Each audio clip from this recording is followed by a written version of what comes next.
Door bell ring ಆದಾಗ ನಾನು ಎಂದು ತಿಳಿಯದೆ ಬಾಗಿಲು ತೆರೆದಿದ್ದ ಪೃಥ್ವಿ ನನ್ನನ್ನು ನೋಡಿ ಸ್ವಲ್ಪ ತಡಬಡಾಯಿಸಿದಂತೆ ಕಂಡರೂ ಸಾವರಿಸಿಕೊಂಡು ನಾನಿತ್ತ ಪಾಯಸದ ಬಾಕ್ಸ್ ಅನ್ನು ತೆಗೆದುಕೊಂಡು ಬನ್ನಿ ಎಂದು ಒಳ ಕರೆದ.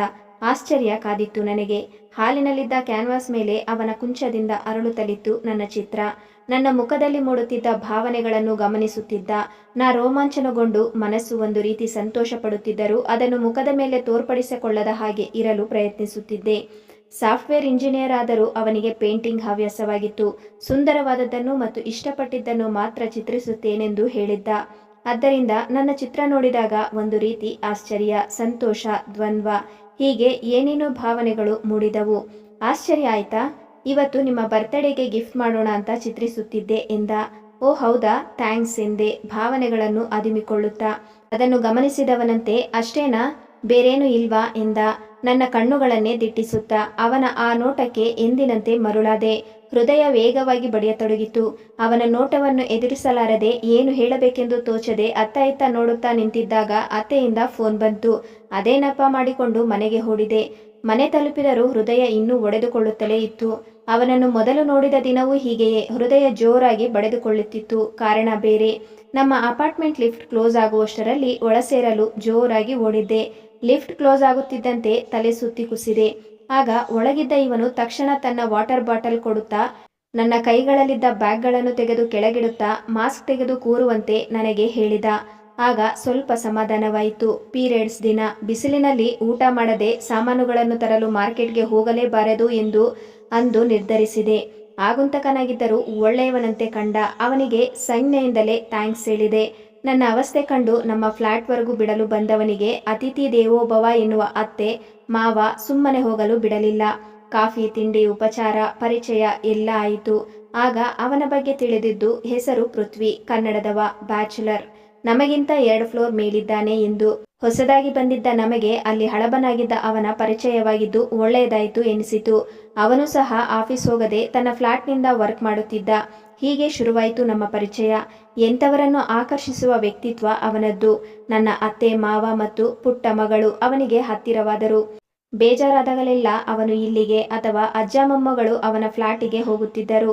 ಅತ್ತೆ ವಿಶೇಷ ಅಡಿಗೆ ಮಾಡಿದಾಗ ಊಟಕ್ಕೆ ಕರೆಯದೆ ಬಿಡುತ್ತಿರಲಿಲ್ಲ. ಹೀಗಿದ್ದಾಗ ಅತ್ತೆ ಮಾವನಿಗೆ ಹುಷಾರು ತಪ್ಪಿತು. ಇತ್ತ ಚಿಕ್ಕ ಮಗಳು, ಅತ್ತ ವಯಸ್ಸಾದವರು. ಹಾಸ್ಪಿಟಲ್ನಲ್ಲಿ ಒಬ್ಬಂಟಿಯಾಗಿ ನಾನು ಕಂಗಾಲಾದಾಗ ಆಫೀಸ್ಗೆ ರಜೆ ಹಾಕಿ ನನ್ನ ಸಹಾಯಕ್ಕೆ ಬಂದ ಪೃಥ್ವಿ. ಅತ್ತೆ ಮಾವನಂತೂ ನೀನು ನಮ್ಮ ಮಗನೇ ಎಂದು ಭಾವುಕರಾದರು. ನನಗಂತೂ ಆಪತ್ಬಾಂಧವನಂತೆ ಎನಿಸಿದ. ಅದಾದ ಮೇಲೆ ನಮ್ಮ ಪರಿಚಯ ಸ್ನೇಹಕ್ಕೆ ತಿರುಗಿತು. ವರ್ಷ ಕಳೆಯುವಷ್ಟರಲ್ಲಿ ನಮ್ಮ ಮನೆಯವನಂತೆ ಆದ. ದಿನಕ್ಕೊಮ್ಮೆಯಾದರೂ ನಮ್ಮ ಮನೆಗೆ ಬರುತ್ತಿದ್ದ. ಆ ದಿನ ನೆನಪಿದೆ. ಹಬ್ಬಕ್ಕೆಂದು ಸೀರೆ ಉಟ್ಟಿದ್ದಾಗ ಮನೆಗೆ ಬಂದವ ಅವಾಕ್ಕಾಗಿ ನನ್ನನ್ನೇ ನೋಡುತ್ತಾ ನಿಂತ. ಒಂದು ರೀತಿ ಮೆಚ್ಚುಗೆ, ಆರಾಧನಾ ಭಾವನೆ ಇತ್ತು. ನನಗೆ ಮುಜುಗರವಾಯಿತು, ಹಾಗೆ ಸ್ವಲ್ಪ ನಾಚಿಕೆ. ಏಕೆಂದರೆ ಇಷ್ಟು ವರ್ಷಗಳಲ್ಲಿ ಯಾರೂ ಹಾಗೆ ನೋಡಿರಲಿಲ್ಲ. ಅವನೇ ಸಾವರಿಸಿಕೊಂಡು, ರೀ, ನಾನು ಕಲಾರಸಿಕ, ಆರಾಧಕ, ಹಾಗಾಗಿ ಡೈರೆಕ್ಟಾಗಿ ಹೇಳ್ತೀನಿ, ನೀವು ತುಂಬ ಚೆನ್ನಾಗಿದ್ದೀರಿ. ಆದರೆ ನಿಮಗೆ ನಿಮ್ಮ ಮೇಲೆ ಏಕೆ ನಿರಾಸಕ್ತಿ, ಅಸಡ್ಡೆ? ಮನೆಯಲ್ಲೇ ಇದ್ರೂ ಸ್ವಲ್ಪ ತಲೆ ಬಾಚಿ ಒಳ್ಳೆ ಬಟ್ಟೆ ಹಾಕಬಹುದಲ್ವಾ ಎಂದು ಮುಜುಗರದ ವಾತಾವರಣವನ್ನು ತಿಳಿ ಮಾಡಿದ. ಅವನು ಹೇಳಿದ್ದು ನಿಜ. ನಾನು ಯಾರಿಗಾಗಿ ಶೃಂಗಾರ ಎಂದು ನೈಟ್ ಡ್ರೆಸ್ ಹಾಕಿ ತಲೆಗೂದಲು ಗಂಟು ಹಾಕಿಕೊಂಡು ದಿನ ಕಳೆಯುತ್ತಿದ್ದೆ. ಆಚೆ ಹೋದರೂ ಅಷ್ಟೇ ಹಳೆಯ ಡ್ರೆಸ್, ಒಂದು ಪೋನಿ ಹಾಕಿ ಹೊರಡುವುದು. ಅತ್ತೆ ನನ್ನನ್ನು ಅಜ್ಜಿ ಹಾಗೆ ಇರ್ತೀಯಾ, ಹೋಗಲಿ ಬಿಡು, ಯಾರಿಗಾಗಿ ಅಲಂಕಾರ ಮಾಡಿಕೊಳ್ಳಬೇಕು ನೀನು ಎಂದು ಗೇಲಿ ಮಾಡುತ್ತಿದ್ದರು. ಹೌದು, 29ಕ್ಕೆ 69ರ ಪ್ರಾಯದಂತೆ ನಿರಾಸಕ್ತಿ ಹೊಂದಿದ್ದೆ.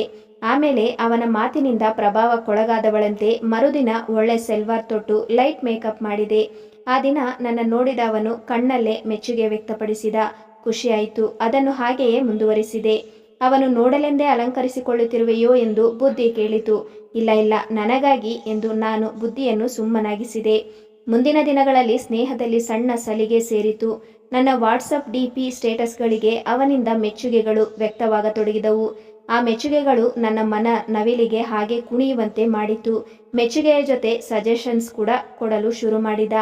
ಆ ಬಣ್ಣ ಸೂಟ್ ನಿಮಗೆ, ಆ ಬಟ್ಟೆ ಧರಿಸಿ ಎಂದು. ಈ ಮೆಚ್ಚುಗೆಯ ಮೆಸೇಜ್ಗಳನ್ನು ಓದಿದ ಮೇಲೆ ಡಿಲೀಟ್ ಮಾಡುವಾಗ ಇದು ತಪ್ಪೆ ಹಾಗಾದರೆ ಎನಿಸಿ ಬುದ್ಧಿ ಬೇಡವೆಂದರೂ ಆ ಮೆಸೇಜ್ಗಳು ಕೊಡುತ್ತಿದ್ದ ಒಂದು ರೀತಿಯ ನಶೆಗೆ ನಾ ಸೋತು ಅವನೆಡೆಗೆ ವಾಲುತ್ತಿದ್ದೆ.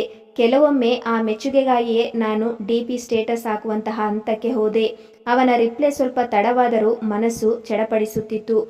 ಇದೊಂದು ವಿಷವರ್ತುಲವೆನಿಸಿತು. ಕೆಲವೊಮ್ಮೆ ಈ ಪರದೆ ಕಳಚಿದಂತಾಗಿ ನಾ ಮದುವೆಯಾದವಳೆಂದು ಇವೆಲ್ಲ ತಪ್ಪು ಎಂದು ಅರ್ಥವಾಗಿ ಸುಮ್ಮನಾದರೂ ಅವನನ್ನು ನೋಡಿದ ತಕ್ಷಣ ಎಲ್ಲ ಮರೆತು ಇದೆಲ್ಲ ಸ್ನೇಹ ಅಷ್ಟೇ ಎಂದು ಬುದ್ಧಿಗೆ ಬುದ್ಧಿ ಹೇಳಿ ಈ ವ್ಯೂಹದೊಳಗೆ ಪುನಃ ನುಸುಳುತ್ತಿದ್ದೆ. ಮನಸ್ಸಿನೊಳಗೆ ಈ ಜಟಾಪಟಿ ನಡೆಯುತ್ತಲೇ ಇತ್ತು. ಅವನ ಆಗಮನ ಕಪ್ಪು ಬಿಳುಪು ಮೂಕಿ ಚಿತ್ರದಂತೆ ಹೋಗುತ್ತಿದ್ದ ನನ್ನ ಜೀವನವನ್ನು ಕಲರ್ಫುಲ್ ಮಾಡಿತ್ತು. ಉದರದಲ್ಲಿ ಚಿಟ್ಟೆಯಾಡಿದಂತಿತ್ತು. ಮನೆಗೆ ಸಾಮಾನು ತರಲು, ಮಗಳನ್ನು ಪಾರ್ಕ್ಗೆ ಒಯ್ಯಲು, ಹುಷಾರಿಲ್ಲದಿದ್ದಾಗ ಆಸ್ಪತ್ರೆಗೆ, ಮನೆಯಲ್ಲಿ ಮೂವಿ ಸೀರೀಸ್ ನೋಡುವುದಕ್ಕೆ, ಹೀಗೆ ಎಲ್ಲದಕ್ಕೂ ನನ್ನ ಜೊತೆಯಾದ. ಅವನೊಡನಿದ್ದರೆ, ಅವನ ಮಾತು ಕೇಳುತ್ತಿದ್ದರೆ ಮನ ಹಿಗ್ಗುತ್ತಿತ್ತು. ಜೀವನದಲ್ಲಿ ಹುರುಪು ಉತ್ಸಾಹ ಬಂತು. ಅತ್ತೆ ಬಂದು ಪೃಥ್ವಿ ಬಂದಿದ್ದಾನೆ ನಿನಗೆ ವಿಶ್ ಮಾಡಲು ಎಂದಾಗ ವಾಸ್ತವಕ್ಕೆ ಬಂದೆ. ಅತ್ತೆ ಮಾವ ಮತ್ತು ಮಗಳು ವಾಕ್ ಹೋದ ತಕ್ಷಣ ತಟ್ಟನೆ ಪೇಂಟಿಂಗ್ ನನ್ನ ಕೈಗಿತ್ತ ಪೃಥ್ವಿ. ನಾ ಬೆಳಗ್ಗೆ ಹೇಳಿದರ ಬಗ್ಗೆ ಏನು ಯೋಚನೆ ಮಾಡಿದ್ರಿ ಎಂದ. ನಾ ಗೊಂದಲಕ್ಕೊಳಗಾಗಿ ಮೌನವಾದೆ. ಅವನೇ ಶುರು ಮಾಡಿದ. ನಾನು ಹೀಗೆ ಒದ್ದಾಡುತ್ತಿದ್ದೆ ನಿಮ್ಮ ಭೇಟಿ ಆದ ಮೇಲೆ. ಇದೆಲ್ಲ ಏನು ಎಂದು ತಿಳಿಯದೆ ಕೊನೆಗೆ ಅಳೆದು ಸುರಿದು ನೋಡಿದ ಮೇಲೆ ತಿಳಿದೆ ಇದು ಪ್ರೀತಿ ಎಂದು. ಕೊನೆಗೆ ಇವತ್ತು ನಿಮ್ಮ ಬರ್ತಡೇ ಎಂದು ಮನಸ್ಸಲ್ಲಿರುವುದನ್ನು ಹೇಳಿ ಹಗುರ ಮಾಡಿಕೊಳ್ಳೋಣವೆಂದು ನಿರ್ಧಾರ ಮಾಡಿದೆ. ಗೊತ್ತು ನಿಮಗೆ ಮದುವೆ ಆಗಿದೆ ಎಂದು. ತಪ್ಪೋ ಸರಿನೋ ಗೊತ್ತಿಲ್ಲ, ಆದರೂ ನಿಮ್ಮನ್ನು ತುಂಬಾ ಪ್ರೀತಿಸುತ್ತೇನೆ. ಮೋಹವಲ್ಲ ಇದು. ನಾನೇನು ಟೀನೇಜ್ ಹುಡುಗನಲ್ಲ ಆಕರ್ಷಣೆಗೊಳಗಾಗಲು, ಅಥವಾ ನಿಮ್ಮ ಸೌಂದರ್ಯಕ್ಕೆ ಮಾರು ಹೋಗಿಲ್ಲ. ಸುಮಾರು 1 ವರ್ಷದಿಂದ ನನ್ನೊಳಗೆ ನಡೆದ ಯುದ್ಧ ನಿಮಗೆ ಗೊತ್ತಿಲ್ಲ. ನಿಮ್ಮನ್ನು ಪ್ರೀತಿಸದೇ ಇರಲು ಆಗಲಿಲ್ಲ. ಕೊನೆಗೆ ಈ ನಿರ್ಧಾರಕ್ಕೆ ಬಂದೆ. ನಾವಿಬ್ಬರು ಮದುವೆಯಾಗಿ ದೂರ ಹೋಗೋಣ. ನನಗೆ ಗೊತ್ತು ನಿಮಗೂ ಇಷ್ಟ ಇದೆ ಅಂತ. ನಿಮ್ಮ ಕಣ್ಣುಗಳಲ್ಲಿ ನೋಡಿದ್ದೀನಿ. ನಿಮ್ಮ ಮಗಳನ್ನು ನನ್ನ ಮಗಳಂತೆ ಕಾಣುತ್ತೇನೆ. ನಿಮ್ಮನ್ನು ರಾಣಿಯಂತೆ ನೋಡಿಕೊಳ್ಳುತ್ತೇನೆ. ನಿಮಗೆ ಚೂರು ನೋವಾಗದಂತೆ ಕಾಪಾಡುತ್ತೇನೆ. ಅದು ಹೇಗೆ ನಿಮ್ಮ ಗಂಡ ನಿಮ್ಮನ್ನು ಇಷ್ಟು ವರ್ಷ ಬಿಟ್ಟಿದ್ದಾರೋ ಗೊತ್ತಿಲ್ಲ, ಆದರೆ ಒಂದು ಕ್ಷಣವೂ ನಾ ಬಿಟ್ಟಿರದಂತೆ ನೋಡಿ. ಆ ಪದಗಳನ್ನು ಕೇಳಿದ ತಕ್ಷಣ ಅವನನ್ನು ನೋಡಿದೆ. ನನ್ನ ಕಣ್ಣಲ್ಲಿ ನೀರು ತುಂಬಿತು. ಅವನ ಪಾಡಿಗೆ ಅವನು ಮೆದುಧ್ವನಿಯಲ್ಲಿ ಬೇರೆಡೆ ನೋಡುತ್ತಾ ತನ್ನ ಪ್ರೀತಿಯನ್ನು ವ್ಯಕ್ತಪಡಿಸುತ್ತಲೇ ಇದ್ದ. ಅವನ ಆ ಪ್ರೀತಿ ನಿವೇದನೆಯನ್ನು ಯಾವ ಹುಡುಗಿಯೂ ಬೇಡವೆನ್ನದೇ ಇರಲಾರಳು. ಕೊನೆಯಲ್ಲಿ ಹೊರಡುತ್ತಾ ನಿಮ್ಮ ಅಭಿಪ್ರಾಯ ತಿಳಿಸಿ. ರಾತ್ರಿ 10ಕ್ಕೆ ಕಾಲ್ ಮಾಡ್ತೀನಿ. ಮದುವೆ ನಿಮಗೆ ಕಷ್ಟವಾದರೆ ಅಟ್ಲೀಸ್ಟ್ ನಮ್ಮ ಸ್ನೇಹವನ್ನು ಇನ್ನೊಂದು ಹಂತಕ್ಕೆ ಕೊಂಡೊಯ್ಯೋಣ. ಹಾಗಂತ ಇದಕ್ಕೆ ಅನೈತಿಕ ಎಂದು ಹೆಸರಿಡಬೇಡಿ. ವಿಶೇಷ ಅನುಬಂಧ ಇದು ಮತ್ತು ನಮ್ಮಿಬ್ಬರ ಸೀಕ್ರೆಟ್ ಆಗಿರುತ್ತದೆ. ನಿಮ್ಮನ್ನು ಬಿಟ್ಟು ಯಾರನ್ನೂ ಮದುವೆಯಾಗಲು ನಾ ರೆಡಿ ಇಲ್ಲ. ಅದಕ್ಕಾಗಿ ಇನ್ನೊಂದು ಆಪ್ಷನ್ ಕೊಟ್ಟೆ. ಒಪ್ಪಿಕೊಳ್ಳಿ ಪ್ಲೀಸ್. ನೀವು ನಿರಾಶೆ ಮಾಡಿದ್ರೆ ನಾ ಈ ಊರಿನಿಂದ ನಿಮ್ಮಿಂದ ದೂರ ಹೋಗಿಬಿಡುತ್ತೇನೆ ಎನ್ನುತ್ತಾ ಬಂದು ಕೈ ಹಿಡಿದ. ಕರೆಂಟ್ ಸಂಚಲನವಾದಂತಾಯಿತು ಆ ಸ್ಪರ್ಶಕ್ಕೆ. ರಾತ್ರಿ ಮಗಳ ಮಲಗಿಸುತ್ತಾ ಹಾಗೆ 9 ವರ್ಷಗಳ ಕಾಲ ಹಿಂದೆ ಹೋದೆ. ಡಿಗ್ರಿ ಆದ ತಕ್ಷಣ ಒಳ್ಳೆಯ ಸಂಬಂಧವೆಂದು ಪಪ್ಪ ಜಾಸ್ತಿ ಯೋಚಿಸದೆ ಚಿಕ್ಕ ವಯಸ್ಸಿಗೆ ಮದುವೆ ಮಾಡಿಬಿಟ್ಟರು. ಕೆಲಸಕ್ಕೆ ಸೇರಬೇಕು, ಫ್ರೆಂಡ್ಸ್ ಜೊತೆ ಕಾಲ ಕಳೆಯಬೇಕು, ದೇಶ ಸುತ್ತಬೇಕು ಎನ್ನುವ ಆಸೆಗೆಲ್ಲ ಬೈ ಹೇಳಿ ಮದುವೆ ಎಂಬ ಪಂಜರ ಸೇರಿದೆ. ರಾಜೇಶ್ ಮಧ್ಯಮ ವರ್ಗದ ನೂರಾರು ಕನಸು ಹಾಗೂ ಜವಾಬ್ದಾರಿ ಹೊತ್ತ ಹುಡುಗ. ಮದುವೆಯಾದ 1 ವರ್ಷಕ್ಕೆ ಒಳ್ಳೆಯ ಆಫರ್ ಬಂತೆಂದು ವಿದೇಶಕ್ಕೆ ಹೋದರು. ಒಬ್ಬನೇ ಹೋದರೆ ಉಳಿತಾಯ ಜಾಸ್ತಿ ಎಂದು ಅವರ ಅಪ್ಪ ಅಮ್ಮನೊಂದಿಗೆ ನನ್ನನ್ನು ಬಿಟ್ಟು ಹೋದರು. ಅವರ ಜೊತೆ ಹೋಗುವ ಆಸೆ ಇದ್ದರೂ ಅರ್ಥ ಮಾಡಿಕೊಂಡು ಸುಮ್ಮನಾದೆ. ಮಕ್ಕಳಾಗುವುದನ್ನು ಸಹ ಮುಂದೂಡಿದರು. ನೋವಾದರೂ ನುಂಗಿಕೊಂಡೆ. ವರ್ಷಕ್ಕೊಮ್ಮೆ ಭಾರತಕ್ಕೆ ಬರುತ್ತಿದ್ದರು. ವಿಡಿಯೋ ಕಾಲ್ಗಳು. ಅವರು ನನ್ನ ಹತ್ತಿರವಿದ್ದಂತೆ ಮಾಡಲಾದೀತೆ. ನನ್ನ ಒಂಟಿತನ ವಿರಹವನ್ನು ಕಡಿಮೆ ಮಾಡಿತೆ. ಅವರ ತಂಗಿಯರ ಮದುವೆಯ ಸಾಲ ತೀರಿದರು. ಸ್ವಂತ ಮನೆ ಕೊಳ್ಳಲು ಹಣ ಸಂಪಾದನೆಗಾಗಿ ಪುನಃ ವಿದೇಶದಲ್ಲೇ ಕೆಲಸ ಮುಂದುವರಿಸಿದರು. ಬೇಜಾರಾದರೂ ನಾನು ಸುಮ್ಮನಾದೆ. ಜೀವನದ ಏಕತಾವತೆಯಿಂದ ಉತ್ಸಾಹ ಕಳೆದುಕೊಂಡೆ. ಆದರೆ ಕೇಳುವವರ್ಯಾರು? ಇದರಿಂದ ಹೊರಬರಲು ಕೆಲಸಕ್ಕೆ ಹೋಗುತ್ತೇನೆಂದು ವಿನಂತಿಸಿದಾಗ ಮಗು ಕೈಗಿತ್ತರು. ಮಗಳು ಹುಟ್ಟಿದಾಗ 1-2 ವರ್ಷ ಬಾಳಿನಲ್ಲಿ ಬಣ್ಣಗಳು ಮುಡಿದರೂ ಪುನಃ ಅದೇ ಏಕತಾನತೆಯ ಜೀವನ. ಹೆಂಡತಿಯಾಗಿ, ತಾಯಿಯಾಗಿ, ಸೊಸೆಯಾಗಿ. ಆಗ ಕೋಪ, ಹತಾಶೆಗೊಳಗಾದೆ. ಎಡಕಲ್ಲು ಗುಡ್ಡದ ಮೇಲೆ ಸಿನಿಮಾ ಮುಂಚೆ ನೋಡಿದ್ದಾಗ ಅಲ್ಲಿ ಮಾಧವಿ ಮಾಡಿದ್ದು ತಪ್ಪೆನ್ನುತ್ತಿದ್ದವಳು ಈಗ ಸಿನಿಮಾ ನೋಡಿದಾಗ ಆ ತಪ್ಪು ಸರಿ ಎನಿಸಿತು. ಭಾರತಕ್ಕೆ ಬಂದರೆ ವಾಪಸ್ ಹೋಗುವುದು ಕಷ್ಟವೆಂದು 2 ವರ್ಷದಿಂದ ರಾಜೇಶ್ ಭಾರತಕ್ಕೆ ಬರಲಿಲ್ಲ. ಬಂದು ಇಲ್ಲಿಯೇ ಉಳಿದುಬಿಡಿ ಎಂದು ಕೇಳಿದಾಗ ಡಾಲರ್ ಬೆಲೆ ಗೊತ್ತಿಲ್ವಾ, ನನಗೋಸ್ಕರ ಇದ್ದೇನೆಯೇ ಅಲ್ಲಿ, ಅರ್ಥ ಮಾಡ್ಕೋ ಪ್ಲೀಸ್ ಎಂಬ ಹಳೆಯ ಉತ್ತರ. ಹೀಗೆ ನೆಪ ಹೇಳಿ ಇನ್ನೂ ಮುಂದೆ ತಳ್ಳುವರೇನೋ ಎನಿಸಿತು. ಅವರು ಹೇಳಿದ್ದರಲ್ಲಿ ಸತ್ಯಾಂಶವಿದ್ದುದರಿಂದ ನಾನು ಸುಮ್ಮನಾದೆ. ಪುನಃ ನಾನು ಕೆಲಸಕ್ಕೆ ಹೋಗುವೆನೆಂದು ಕೇಳಿದಾಗ ಮಗು ಹಾಗೂ ವಯಸ್ಸಾದವರನ್ನು ನೋಡಿಕೊಳ್ಳಲು ಮನೆಯಲ್ಲೇ ಒಬ್ಬರು ಇದ್ದರೆ ಚೆನ್ನ, ನಿನಗೇನು ಬೇಕೋ ತಗೋ, ಹಣ ಕೊಡ್ತೀನಿ ಎಂದು ರಾಜೇಶ್. ದೊಡ್ಡವರೆಲ್ಲರೂ ಅದೇ ಸರಿ ಎಂದರು. ಎಲ್ಲರಿಗೂ ನಾನು ಎಂದರೆ ತಾತ್ಸಾರವೇನೋ ಎನಿಸಿತು. ಜೀವನ ಜಿಗುಪ್ಸೆ ಬಂತು. ಹಾಗಾಗಿ ಬಹುಶಃ ಪೃಥ್ವಿಯ ಆಗಮನ ಒಂದು ರೀತಿಯ ವಸಂತಾಗಮನದ ಹಾಗಿತ್ತು. ಬೇಡವೆಂದು ಬಿಸಾಡಿದ್ದ ವಸ್ತುಗೆ ಅತ್ಯಮೂಲ್ಯ ಸ್ಥಾನ ಕೊಟ್ಟಂತಾಗಿತ್ತು. ಜಟಕ ಬಂಡಿಯಂತೆ ನಿಧಾನವಾಗಿ ಚಲಿಸುತ್ತಿದ್ದ ನನ್ನ ಜೀವನಕ್ಕೆ ಕಿಕ್ ಕೊಡುತ್ತಿತ್ತು ಅವನ ನೋಟ, ಮಾತುಗಳು, ಚೈತನ್ಯ ಉಕ್ಕಿಸುತ್ತಿತ್ತು ಅವನ ಸಾಮೀಪ್ಯ.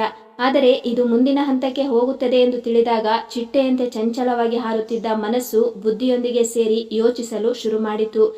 ಪೃಥ್ವಿ ಇಂದು ತನ್ನ ಮನದಾಳದ ಮಾತುಗಳನ್ನು ಹೇಳುತ್ತಿದ್ದಾಗ ಎಲ್ಲೋ ಕೇಳಿದಂತಿದ್ದವು. ರಾಣಿಯಂತೆ ನೋಡಿಕೊಳ್ಳುತ್ತೇನೆ ಎಂದು ರಾಜೇಶ್ ಕೂಡ ಹೇಳಿದ್ರು. ನಮ್ಮ ಮದುವೆಯಾದ ಹೊಸದರಲ್ಲಿ ನಾನಿನ್ನ ಬಿಟ್ಟು ಒಂದು ಕ್ಷಣವೇ ಇರಲಾರೆ ಎನ್ನುತ್ತಿದ್ದರು. ನಾ ಏನು ಮಾಡಿದರೂ ಮೆಚ್ಚುಗೆ ಸೂಚಿಸುತ್ತಿದ್ದರು. ನಾ ಸೀರೆ ಉಟ್ಟಾಗ ಅಲಂಕರಿಸಿಕೊಂಡಾಗಲೆಲ್ಲ ಮುದ್ದಾಡಿ ಅವರ ಬಿಸಿ ಅಪ್ಪಿಗೆಯಲ್ಲಿ ಬಂಧಿಸುತ್ತಿದ್ದರು. ಆದರೆ ಆ ಹನಿಮೂನ್ ಫೇಸ್ ಮುಗಿದ ನಂತರ ವರ್ಷಗಳುರುಳಿದಂತೆ ನಾ ಕೇವಲ ಹೆಂಡತಿ, ತಾಯಿ, ಸೊಸೆಯಾಗಿ ಉಳಿದುಬಿಟ್ಟೆ. ಆದರೆ ಮನ ಸದಾ ಅಲ್ಲದಿದ್ದರೂ ಕೆಲವೊಮ್ಮೆ ಆದರೂ ಆ ಹನಿಮೂನ್ ಫೇಸ್ ಬಯಸುತ್ತಿತ್ತು. ನಾನು ಮನುಷ್ಯಳಲ್ಲವೇ? ಆಸೆಗಳಿಲ್ಲವೇ? ಆದರೆ ತನ್ನ ಕನಸು, ಸಂಪಾದನೆ, ಜವಾಬ್ದಾರಿಗಳ ಬೆನ್ನತ್ತಿದ್ದ ರಾಜೇಶ್ ನನ್ನ ಆ ಅಂತರಾಳದ ತಿಳಿದುಕೊಳ್ಳಲು ಹೋಗಲೇ ಇಲ್ಲ. ಆದರೆ ಅವರೇನು ಕೆಟ್ಟವರಲ್ಲ, ಅವರು ಸಂಪಾದಿಸುತ್ತಿರುವುದು ನಮ್ಮೆಲ್ಲರಿಗಾಗಿ ಎಂದು ತಿಳಿದಿದ್ದರೂ ಆ ಕ್ಷಣಕ್ಕೆ ಆ ಹನಿಮೂನ್ ಫೇಸ್ಗೆ ಒಯ್ದ ಪೃಥ್ವಿಗೆ ನಾ ಮರುಳಾಗಿ ಸೆಳೆತಕ್ಕೊಳಗಾದನೇನೋ ಎನಿಸಿತು. ಆದರೆ ಇಂದು ಅವನ ಮಾತುಗಳು 9 ವರ್ಷದ ಹಿಂದಕ್ಕೆ ನನ್ನ ಕರೆದೊಯ್ದವು. ಅಂದರೆ ಅವನು ಹೇಳಿದ್ದಕ್ಕೆ ಈಗ ನಾನು ಒಪ್ಪಿದರೆ 9-10 ವರ್ಷಗಳಾದ ಮೇಲೆ ನಾನು ಪುನಃ ಇದೇ ಪರಿಸ್ಥಿತಿಗೆ ಬಂದು ನಿಲ್ಲುತ್ತೇನೇನೋ ಎನಿಸಿತು. ಹೌದು, ಒಂದು ಹಂತದಲ್ಲಿ ಎಲ್ಲವೂ ಚೆನ್ನಾಗಿರುತ್ತದೆ, ನಂತರ ಬದಲಾವಣೆಗಳಾಗುತ್ತವೆ. ಜನರು ಮತ್ತು ಸಂಬಂಧಗಳು ಸಹ ಬದಲಾಗುತ್ತವೆ. ಯಾರೂ ಹೊರತಲ್ಲ ಎನಿಸಿತು. ಮನಸ್ಸಿನಲ್ಲಿ ಈಗ ಗೊಂದಲಗಳಿರಲಿಲ್ಲ. ಆದ್ದರಿಂದ ದೃಢ ನಿರ್ಧಾರ ಮಾಡಿದೆ. ಸಮಯ 10 ಆಗಿತ್ತು. ಪಾವನಿಯ ಫೋನ್ ರಿಂಗಿಸಿತು. ಪೃಥ್ವಿ ಎಂದು ಫೋನ್ ಮೇಲೆ ತೋರಿಸುತ್ತಿತ್ತು. ರಿಜೆಕ್ಟ್ ಬಟನ್ ಒತ್ತಿ ಅವನ ನಂಬರ್ ಬ್ಲಾಕ್ ಮಾಡಿ ತನ್ನ ಗಂಡ ರಾಜೇಶ್ ನಂಬರಿಗೆ ಡಯಲ್ ಮಾಡಿದಳು ಪಾವನಿ. ಈ ವಿಡಿಯೋ ನಿಮಗೆ ಇಷ್ಟವಾಗಿದ್ದರೆ ದಯವಿಟ್ಟು ಒಂದು ಲೈಕ್ ಕೊಟ್ಟು ಹಾಗೆ ಸಬ್ಸ್ಕ್ರೈಬ್ ಮಾಡಿಕೊಳ್ಳಿ. ಧನ್ಯವಾದಗಳು.